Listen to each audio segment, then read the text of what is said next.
रामतीर्थ नगरमध्ये आज आमदार आसिफ उर्फ राजू सेठ यांनी विविध विकास कामांचे उद्घाटन करून स्थानिक नागरी सुविधांच्या उन्नतीकडे महत्त्वाचा पाऊल टाकला आहे। फुटपाथ विकास, रस्ते बांधकाम आणि दैनंदिन वाहतुकीसाठी आवश्यक अशा अनेक मूलभूत सुविधांच्या कामांना आज सुरुवात झाली, ज्यामुळे नागरिकांच्या सुरक्षितते आणि सोयी सुविधांमध्ये मोठी वाढ होणार आहे। शिवालय मंदिर परिसरातील विकास कामांची सुरुवात हा आजच्या दौऱ्याचा प्रमुख आकर्षण बिंदू ठरला। स्थानिक रहिवासी आणि भाविक मोठ्या प्रमाणात या भागात येत असल्याने या कामांना विशेष महत्त्व आहे। दौऱ्यादरम्यान आमदारांनी नागरिकांशी संवाद साधला, त्यांच्या अडचणी जाणून घेतल्या आणि सर्वसमावेश विकासासाठी सातत्याने काम करण्याचे आश्वासन दिले। ರಾಮತೀರ್ಥ ನಗರದಲ್ಲಿ 4 ಫೇಸ್ ಅಲ್ಲಿ ನಾವು ಕೆಲಸ ಮಾಡ್ತೀವಿ।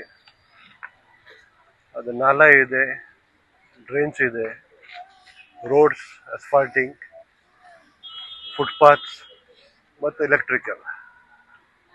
ಇದು 4 ಫೇಸ್ ಬಜೆಟ್ 18 ಕೋಟಿ ಇದೆ। ಇದು ಬುಡಾದಿಂದ ನಾವು ಮಾಡ್ತಾ ಇದ್ದೀವಿ। ನಮ್ಮ ಜೊತೆ ನಮ್ದು ಕಾರ್ಪೊರೇಟರ್ ಮತ್ತು ರೂಲಿಂಗ್ ಪಾರ್ಟಿ ಲೀಡರ್ ಇದ್ದಾರೆ ಮತ್ತು ನಮ್ಮ ಮಾಜಿ ಮಹಾಪೌರ ಸಾಹೇಬ್ರು ಅದಾರು, ತಾಯಿರವ್ರು ಅದಾರು ಮತ್ತು ಎಲ್ಲ ರಾಮತೀರ್ಥ ನಗರ ಹಿರಿಯವರು ಮತ್ತು ನಮ್ದು ಫ್ರೆಂಡ್ಸು ಅದಾರು ಇಲ್ಲ। ಇದು ಮಾರ್ಚ್ ಮೊದಲ 31 ಮಾರ್ಚ್ ಮೊದಲು ನಾವು ಕೆಲಸ ಇದು ಪೂರ್ಣ ಮಾಡಲಿಕ್ಕೆ ನಾವು ಪ್ರಯತ್ನ ಮಾಡ್ತೀವಿ। ಬೋಡಾದಿಂದ ಮಾಡಿ ಸಹಾಯ ಆಗ್ತಾ ಇದೆ ಮತ್ತು ಇಲ್ಲಿ ಮಂದಿದು ಏನೇನು ಬೇಡಿಕೆ ಇದೆ ನಾವು ಎಲ್ಲ ಕಂಪ್ಲೀಟ್ ಮಾಡಲಿಕ್ಕೆ ಪ್ರಯತ್ನ ಮಾಡ್ತೀವಿ। युवक नेते अमान सेठ हेही या पाहणी आणि कामांच्या उद्घाटनावेळी आमदारांसोबत उपस्थित होते। अशा आणखीन अपडेटसाठी फॉलो करा वॉइस ऑफ फेनुग्रामला।